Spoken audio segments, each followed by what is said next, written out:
بسم اللہ الرحمن الرحیم 10 محرم الحرام بروز جمعہ یزیدی فوج امام حسین علیہ السلام کو شہید کرنے کے لیے تیار کھڑی تھی۔ یزیدی لشکر کی سربراہی عمر بن سعد کر رہا تھا، جبکہ شمر اور حر بھی عمر بن سعد کے ساتھ کھڑے تھے۔ امام حسین علیہ السلام اتمام حجت کے لیے میدان میں آئے۔ آپ نے یزیدی فوج کو ایک نہایت ہی فصیح و بلیغ خطبہ دیا۔ امام حسین علیہ السلام نے فرمایا کہ کیا میں تمہارے نبی کی بیٹی کا فرزند نہیں ہوں؟ کیا میرے علاوہ نبی کا کوئی نواسا روئے زمین پر موجود ہے؟ کیا حضرت علی میرے والد نہیں ہیں؟ کیا جعفر میرے چچا نہیں ہیں؟ کیا سید الشہداء حضرت حمزہ میرے والد کے چچا نہیں ہیں؟ کیا رسول اللہ صلی اللہ علیہ وسلم نے میرے اور میرے بھائی کے بارے میں یہ نہیں فرمایا کہ یہ دونوں جنتی نوجوانوں کے سردار ہیں؟ امام حسین علیہ السلام کے یہ الفاظ سن کر حضرت حر لرز گئے، اپنا گزشتہ اعمال پر نادم ہوئے۔ پھر حضرت حر نے عمر بن سعد سے پوچھا کہ خدا تجھے ہدایت دے، کیا تو واقعی امام حسین علیہ السلام سے لڑے گا؟ اس نے کہا کہ خدا کی قسم ضرور لڑوں گا، ایسی لڑائی لڑوں گا کہ جس میں سر کٹیں گے اور ہاتھ ضائع ہوں گے۔ حضرت حر نے کہا کہ کیا ان کی باتوں میں سے کوئی ایک بات بھی تم کو منظور نہیں؟ عمر بن سعد نے کہا کہ اگر یہ معاملہ میرے اختیار میں ہوتا تو ضرور مان لیتا، لیکن کیا کروں کہ ابن زیاد نہیں مانتا۔ یہ سن کر حضرت حر پر حق روشن ہو گیا اور ان کے دل پر لرزہ طاری ہو گیا۔ حضرت حر کی حالت دیکھ کر ان کی برادری کے ایک شخص جو کہ یزیدی لشکر میں تھا، اس نے کہا کہ خدا کی قسم آج آپ کی حالت عجیب ہے، میں نے کسی جنگ میں تمہاری ایسی حالت نہیں دیکھی، حالانکہ میرے نزدیک تم کوفہ کے بہادر ترین شخص ہو، پھر تمہاری حالت ایسی کیوں ہو گئی ہے؟ حضرت حر نے کہا کہ میں دیکھ رہا ہوں کہ میری ایک طرف جنت اور دوسری طرف دوزخ ہے، میں اس کشمکش میں مبتلا ہوں کہ میں کس طرف جاؤں۔ کچھ دیر بعد حضرت حر نے کہا کہ اب تو جنت کی طرف ہی جاؤں گا، ہاں میرے ٹکڑے ٹکڑے کر دیے جائیں یا مجھے زندہ جلا دیا جائے۔ یہ کہہ کر حضرت حر نے اپنے گھوڑے کو ایڑی لگائی اور امام حسین علیہ السلام کے پاس پہنچ گئے۔ امام حسین علیہ السلام کی خدمت میں پہنچ کر حضرت حر نے عرض کیا کہ اے رسول اللہ کے بیٹے،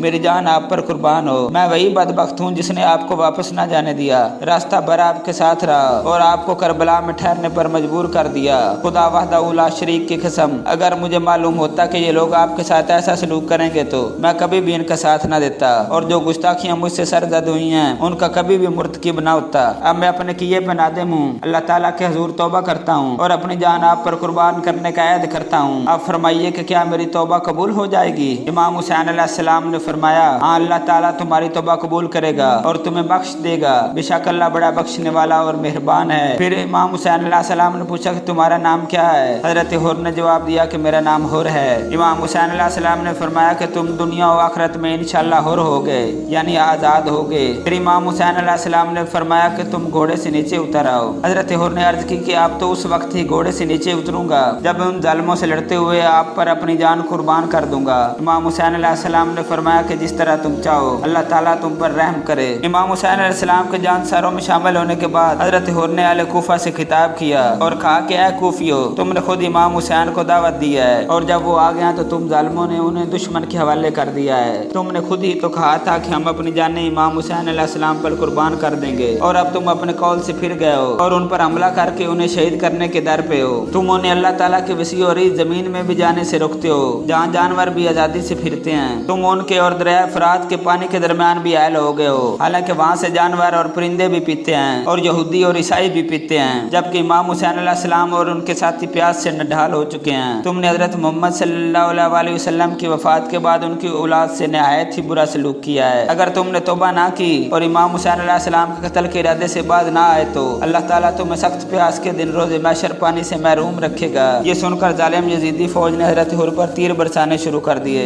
حضرت حر پیچھے ہٹ کر امام حسین علیہ السلام کے سامنے کھڑے ہو گئے۔ اس کے بعد عمر بن سعد نے امام حسین علیہ السلام کی جانب تیر پھینکا اور اپنے لشکر سے کہا کہ گواہ رہو کہ پہلا تیر میں نے پھینکا ہے۔ پھر یزیدی لشکر سے ابن زیاد کے 2 غلام بہر آئے، ان میں سے ایک کا نام یسار اور دوسرے کا نام سالم تھا۔ انہوں نے امام حسین علیہ السلام کو للکارا کہ اپنے لشکر کے بہادر آدمی کو ہمارے مقابلے میں بھیجیں۔ عبداللہ بن عمر کلبی نے حضرت امام حسین علیہ السلام کی اجازت لی اور میدان میں ان کا مقابلہ کرنے کے لیے نکل آئے۔ انہوں نے پہلے یسار کو اور اس کے بعد سالم کو قتل کر دیا، البتہ سالم کے وار سے ان کے بائیں ہاتھ کی انگلیاں کٹ گئیں۔ بالآخر وہ لڑتے لڑتے شہید ہو گئے۔ پھر امام حسین علیہ السلام کے صاحب یکے بعد دیگر میدان میں جاتے رہے، یزیدیوں کو جہنم واصل کرتے رہے اور شجاعت اور دلیری سے لڑتے رہے اور شہید ہوتے رہے۔ جب حضرت حبیب شہید ہو گئے تو حضرت حر یہ شعر پڑھتے ہوئے میدان جنگ میں کود پڑے